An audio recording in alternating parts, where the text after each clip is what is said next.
Please, let me stay here. Are you injured, sir? Don't let him find me. What's your name? My name is Eric Langford.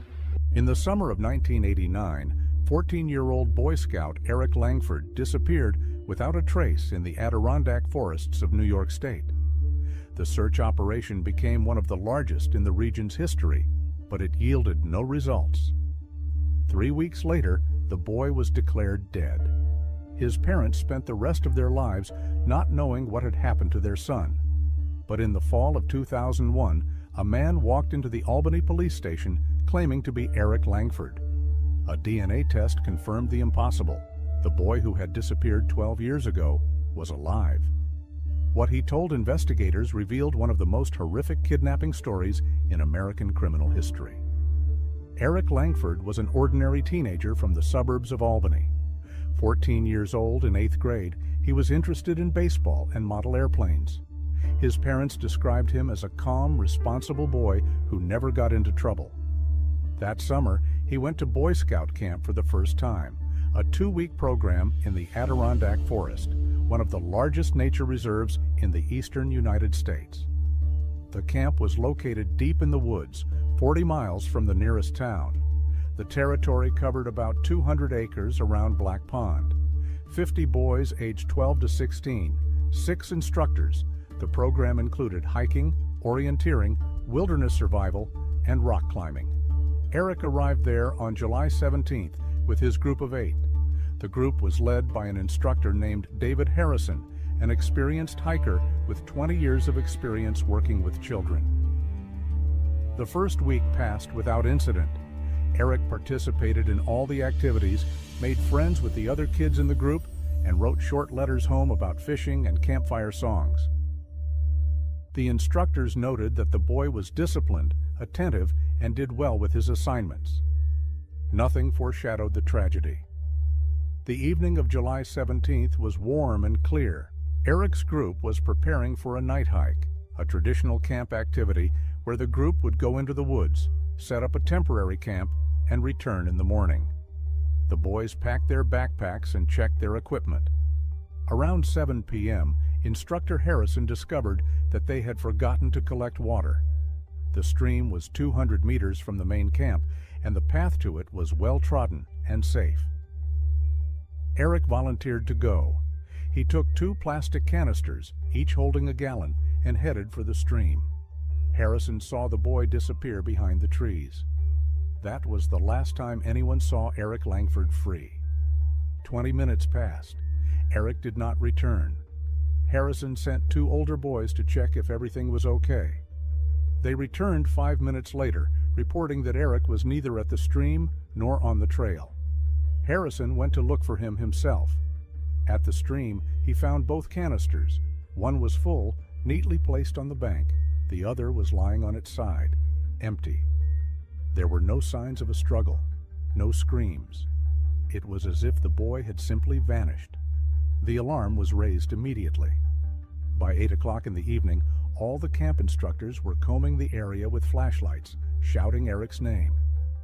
By 9 o'clock, the police had been called. By 10, 2 search parties with dogs were working the area. The dogs picked up the trail from the stream, but lost it after 300 meters on a rocky stretch. The trail didn't end abruptly. It just faded, became uncertain, then disappeared, as if Eric had stopped touching the ground. The next morning, the official search began. The operation was coordinated by the Essex County Sheriff, an experienced officer named Robert Mitchell. Something in this man's eyes made the sergeant wary. His eyes were intelligent, sober, but filled with absolute animal fear. Coleman asked the man to sit down and began asking questions. The man gave his date of birth, March 23, 1975. He gave the address where he lived in Albany. He gave the names of his parents, Robert and Linda Langford. Coleman ran the information through the database and found a missing persons case from 1989. The photo of the 14-year-old boy in the database did not closely resemble the emaciated man sitting in front of him, but there were some general similarities: the shape of the nose, the line of the chin, the position of the ears. Coleman called a detective. Detective Karen Fisher, who worked in the juvenile division, arrived. She conducted a preliminary interview with the man, recording everything on a tape recorder. He repeated his story. He claimed that he had been abducted from a Boy Scout camp and held captive for 12 years in a forest near the place where he had disappeared. He said that his abductor, a man named Charles Daniels, was dead or dying, which was why he had been able to escape. Fisher asked him to describe the camp. The man described it with remarkable accuracy. The location of the lake, the color of the cabins, the name of the instructor, David Harrison, even the nickname of the cook's dog, Buster. Details that were not in the newspaper reports about his disappearance. Details that only someone who had actually been there could know. An urgent DNA test was conducted. Blood samples were taken from the man and compared with samples stored in the case file. When Eric disappeared, his parents had provided biological material in case his body was found. The results came back in 48 hours. The match was a perfect one. The man sitting in the Albany police station was indeed Eric Langford, who had disappeared 12 years ago. The news exploded. Local TV stations interrupted their broadcasts for emergency reports. Eric's parents were found and informed. Linda Langford fainted from shock. Robert couldn't speak, just repeating one word: alive, alive, alive. They were brought to the station the next day. The meeting took place in the presence of a psychologist and 2 detectives. Linda entered the room, saw Eric, and stopped. She looked at him for a long time, studying his face, trying to find the features of her boy in this emaciated man. Then she slowly approached him, reached out, and touched his cheek. Eric began to cry. Linda hugged him, and they sat like that for several minutes, both sobbing, while Robert stood nearby, his shoulders shaking, unable to say a word. But the joy of their reunion was overshadowed by what Eric had to tell them. A detailed interview was conducted the next day. Present were Detective Fisher, psychologist Dr. Elizabeth Morgan, who specialized in trauma in abduction victims, and Essex County District Attorney James Collins. Eric was warned that the conversation would be videotaped for further investigation. He agreed. He said he wanted to tell everything because he was afraid that if he didn't tell now, he would never be able to. Eric began with the evening of July 17, 1989. He said he went to the stream to get water. He filled the first canister, put it on the bank, and began to fill the second. At that moment, he heard a voice behind him. It was a man's voice, calm and friendly. The voice asked if he needed help carrying the heavy canisters back. Eric turned around. He saw a man in his 40s, dressed in hiking clothes and carrying a backpack. The man was smiling. He introduced himself as an instructor from a nearby camp, said that they were conducting classes nearby, and that he had accidentally heard the noise by the stream. Eric did not sense any danger. The man looked normal, spoke correctly, and seemed like any other adult who could be trusted. Eric thanked him and said he could manage on his own. The man nodded and asked if Eric would like to see an interesting place nearby, an Indian cave with ancient drawings. He added that it was only a 5-minute walk away, that Eric would have time to return to his group, and that it would be a cool story to tell his friends. Eric hesitated. The man insisted gently, without pressure, simply sharing information as any tourist would. Eric agreed. He left the second canister, thinking he would pick it up on his way back. He followed the man. They walked for about 10 minutes, deeper into the forest. Eric began to have doubts and wanted to turn back, but the man said they were very close. Then the trail ended, they came out onto a small clearing, and the man turned abruptly. He had a stun gun in his hand. Eric didn't even have time to scream. A shock, pain, darkness. He woke up in the dark. His head was splitting. His hands and feet were tied with rope. He was lying on something hard, a wooden floor that smelled of dampness and mold. Eric tried to scream, but his voice was hoarse and weak. No one answered. He lay there for several hours in the dark, trying to understand what was happening. Then the door opened. The light hit his eyes. The same man entered. He silently untied the ropes, helped Eric up, and led him to another room, a small room with a window covered with thick fabric, a bed, a table, and a bucket in the corner. The man sat Eric down on the bed and began to speak. He introduced himself as Charles Daniels. He said that Eric would now live here, in his house. He explained that the world outside had changed. There had been a war, most of the cities had been destroyed, and there were almost no people left. He said he had saved Eric by taking him from the camp before the destruction began. He added that Eric's parents were dead, that there was no one to look for and nowhere to return to. Eric didn't believe him. He screamed, cried, and demanded to be let go. Daniels listened calmly, then showed him a newspaper. The newspaper was real, the New York Times, a fresh issue from July 1989. On the front page was an article about a boy missing in the Adirondacks. The article said that the search was continuing, but there was little hope. Daniels said that you can see they are looking for you, but they won't find you. He said that here, in the woods, Eric is safe, but only if he obeys. Then the rules began. Daniels explained that Eric had to help with the chores, chop wood, carry water, prepare food. He had to check the game traps that Daniels set in the woods.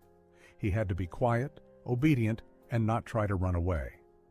Daniels said that if Eric tried to run away, wild animals would find him before he found people. He added that the only trail from here leads through swamps where it is easy to drown. Eric asked what would happen if he didn't obey. Daniels looked at him for a long time and replied simply, "Then you will die." He said it without threat, without malice, just as a fact. And Eric believed him. The first few months were hell. Eric constantly thought about escaping. But Daniels's house stood deep in the forest, surrounded by impenetrable thickets. The only road, the dirt road Daniels had apparently brought him on, disappeared into the forest. Eric tried to memorize the directions, but Daniels never left him alone for long. When they went out to check the traps, Eric walked in front and Daniels followed behind with a gun. Any attempt to stray from the path was immediately suppressed. Physical punishment was rare, but severe. Once, during his first month there, Eric tried to escape at night. He made his way to the door, went outside, and ran into the woods. He had run about 100 meters when he heard a shot. The bullet hit a tree next to his head. Eric froze. Daniels came over, grabbed him by the collar, dragged him back into the house, and locked him in the basement for 3 days. No food, no light. When he was released, Eric was so weak he could barely stand. After that, Eric didn't try to run away. He obeyed. He did what he was told. He chopped wood, carried water from a stream 200 yards from the house, cooked meals from canned food and game that Daniels hunted. He learned to skin rabbits and squirrels. He learned to repair the roof and patch holes in the walls. He became a prisoner who forgot how to be free. Daniels rarely spoke to him. He gave instructions, checked his work, sometimes told him about the forest, how to read tracks, how to predict the weather by the clouds. He wasn't cruel in the usual sense. He didn't beat him for no reason. He fed him, gave him clothes. But there was a cold detachment in him, as if Eric were not a person, but a tool, a useful thing that needed to be kept in working order. The years blurred together. Eric lost track of time. There was no calendar, no clock. There were only seasons: summer, fall, winter, spring. Winters were especially hard. Snow buried the house up to the windows. Daniels locked Eric in the basement for weeks, letting him out only for work. The basement was cold, dark, and damp. Eric lay on a thin mattress, covered with old blankets, and thought about death. He wondered if it would have been easier to die back then, in the early days, than to live like this. But something kept him going. Maybe it was his survival instinct. Maybe it was sheer stubbornness. Maybe it was a faint hope that someday something would change. And it did change. In the fall of 2001, Eric told the detectives that around the end of September, he didn't know the exact date, Daniels began to behave strangely. He complained of headaches, lost his balance, and several times Eric saw him grab the wall for support. His speech became slurred, his words jumbled. Daniels was angry about this, muttering something about being tired and needing to sleep. On October 3rd, it was a Friday, Eric remembered, because he heard a woodpecker outside the window, and woodpeckers are always louder on Fridays, although that didn't make sense, of course. Daniels lay in bed all day. Eric brought him water, but Daniels hardly drank any. In the evening, he tried to get up and collapsed on the floor. Eric came over and asked if everything was okay. Daniels looked at him with a cloudy gaze, opened his mouth, but no words came out, only strange wheezing sounds. Eric realized this was his chance, maybe his only chance in 12 years. He didn't know what had happened to Daniels, maybe a stroke, maybe a heart attack, but it was clear that he couldn't move. Eric left the room, found the keys to the front door lock. Daniels always kept them in his pocket, but now they were lying on the table.